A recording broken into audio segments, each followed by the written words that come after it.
പശ്ചിമഘട്ടത്തിൻ്റെ പച്ചപ്പിനിടയിൽ മേഘങ്ങളോട് ചേർന്നു നിൽക്കുന്നൊരു മലമുകളിൽ വിശ്വാസത്തിൻ്റെ ഒരു ചെറിയ ലോകമുണ്ട്. തിരുമലൈക്കോവിൽ.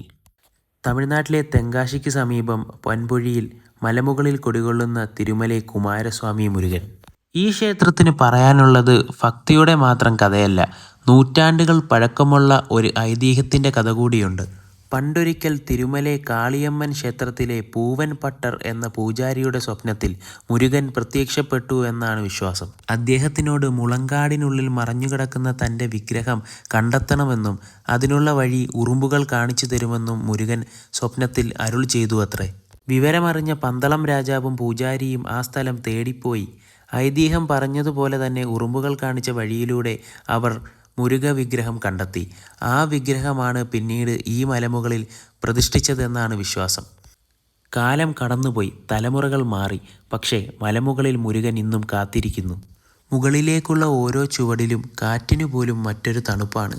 ചുറ്റും മലനിലകൾ, താഴെ വിരിഞ്ഞുകിടക്കുന്ന പച്ചപ്പ്. ഒടുവിൽ മുരുകൻ്റെ മുന്നിലെത്തുമ്പോൾ യാത്രയുടെ ക്ഷീണത്തിനാൽ മനസ്സിൽ നിറയുന്നത് ഒരു വിചിത്രമായ ശാന്തതയാണ്.